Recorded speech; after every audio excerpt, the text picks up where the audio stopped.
Hey, what's up y'all? I'm back with another video. As you've probably seen, I recently made a video covering how to farm the Burning Crusade world bosses, their loot, and what you can expect while farming them, and figured hey, there are a whole ton of Cataclysm world bosses still hanging around, and wanted to make a video on them, seeing as they all share two common items that often reach around the 7-figure range, making them extremely valuable pieces of inventory to hold onto, especially in the wake of a new expansion while people are expanding their collections and more willing to part with their gold. In this video, I'm going to be going over these 6 Cataclysm world bosses, where to farm them, how to guarantee kills on them, and some of the items that they drop. Anyways, that being said, let's just get right into it.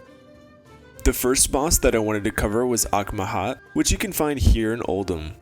As of patch 7.3.2, the respawn rate of Akmahat is 6 hours, meaning that you shouldn't have any issues getting a kill if you're willing to wait a moment. And you're easily able to track the moment he'll respawn, seeing as it's going to be the same amount every time. The only unique item that Akmahat drops is the Belt of 1,000 Gaping Mouths, which currently lists for around 4,000 gold on my server. He has a 100% chance to drop it, meaning that if you're able to consistently farm him, you'll have no issues racking up belt drops. That being said, however, I feel like it's important to mention that every Cataclysm world boss, excluding Poseidus, who I will get to at the end of the video, has a similar loot pool minus one unique item. This is important information since the goal of farming the Cataclysm world bosses so much isn't for their unique items, which, while nice, are pretty worthless in terms of actual value, but the 5 patterns that have a chance to drop from them. The first pattern that has a chance to drop is the design for the Jeweler's Ruby Monocle, which usually lists around 10,000 gold on US realms at any given time. However, there hasn't been a list all day, meaning that there is certainly some room for growth, if you know what I mean.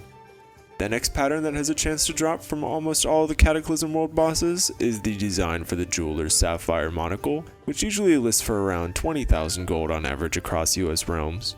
If anyone is interested in flipping this, there's currently one listed on Suramar for 3,000 gold, so enjoy the free gold.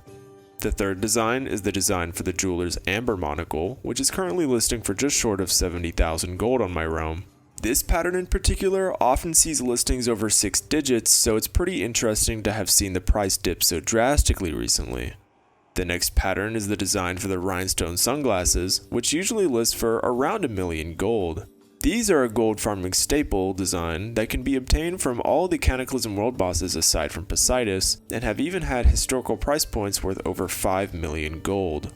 The last pattern that has a chance to drop from most of the Cataclysm world bosses is the pattern for the High Society Top Hat, which is currently listing for just short of 1 million gold on average across US realms. In fact, the pattern is so highly coveted that it's listing for just short of 1 million gold across most US realms. While the monocles are nice, the design for the Rhinestone Sunglasses and the pattern for the High Society Top Hat are definitely the 2 items that you should be aiming to farm for, and are pretty much the entire reason for the season. All of that information aside, let's get back into the actual farming. The next Cataclysm world boss that I wanted to cover is Zariona, who spawns here in Deepholm. Much like Akmahat, Zariona is on a 6-hour spawn timer, which makes keeping track of kills pretty easy, seeing as you have a consistent farming method so long as you're able to match the consistency.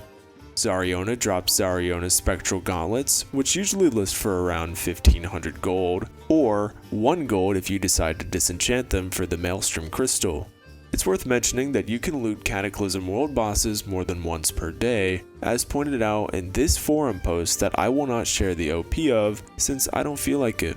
Also, if you're willing to wait the long haul out, Aeonax, one of the Deepholm rares, has a chance to spawn along the Zariona flight route, meaning that you're able to kill 2 dragons with 1 dot and take a chance at the reins of the Phosphorescent Stone Drake, a purple recolor of the Vitreous Stone Drake.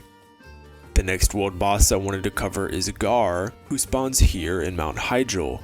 His unique item that he drops is Gar's Reinforced Girdle of Memories, which usually lists for around 6,500 gold on average.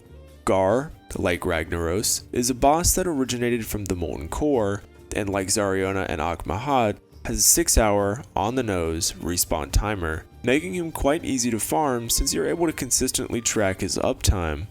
A fun fact about Gar is that he drops the most raw gold out of any of the Cataclysm world bosses, dropping around 500 raw gold as loot, but that's a farm for another video. The fourth Cataclysm world boss that I wanted to cover is Julok Doom, who you can find here in the Twilight Highlands. He drops the Vitreous Beak of Julok Doom, a dagger which usually sees lists as high as 10,000 gold. Like the previous world bosses, he has a 6-hour respawn timer, meaning you can get consistent kills if you're keeping track of them. It's worth noting that he spawns with or without the Maw of Madness active, so it's worth testing if kills are easier to acquire after completing the Twilight Highlands questline or not. Personally, I'm not willing to figure that out since I can use my time for other things, but if you do decide to take matters into your own hands, let me know down in the comments and I'll highlight it for others to see. I'll even throw in 3 level 25 mechanical Pandaren Dragonlings. How does that sound? The final real Cataclysm world boss that I wanted to cover is Mobus, who you can find here in the abyssal depths of Vashj'ir. I actually talked briefly about Mobus and other farms in my Vashj'ir farming video, which I highly recommend watching. He drops Mobus's Dripping Halberd, a polearm that usually lists for around 5,000 gold at any given time across US realms.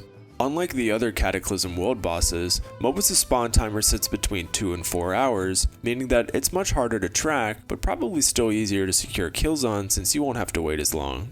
Personally, Mobus is the rare that I've been able to kill the most of the Cataclysm world bosses, being around 20 times in total this year alone. The last boss I wanted to talk about is a pseudo-world boss from the Cataclysm, and is Poseidus, who you can find located here in Vashj'ir. Like Mobus, I covered Poseidus briefly in my Vashj'ir gold farming video, and I would still recommend watching the video if you want to see kills on the two of them, as well as other Vashj'ir related gold farms. He has a guaranteed drop chance for the Reigns of Poseidus, an underwater only mount that usually lists for around 3,000 to 5,000 gold nowadays at any given time. While not particularly impressive, he still has a chance to drop the Jeweler's Monocle patterns, which list for significantly more, and usually take the same amount of time to offload. That being said, however, he does not have a chance to drop the design for the rhinestone sunglasses or the pattern for the high society top hat, so unless you're looking to farm for the mount, I personally wouldn't go out of my way to farm Poseidus anymore, seeing as his buff spawn rate has turned him into Gar Nighthowl 2.0. If you do want to farm Poseidus, however, I would recommend his Abyssal Depth spawn location, as it's where I'm almost always able to secure kills, and pretty consistently as well. Anyways guys, thanks for watching. If you liked the video, PayPal me $30,000. If you didn't, leave a lengthy voicemail with the Department of Motor Vehicles in your jurisdiction, and they will be able to contact me with your concerns. As I've been saying, my Discord server is officially open, the link of which is obtainable at the end of a short PowerPoint in the description below. And with that all being said, as always, peace.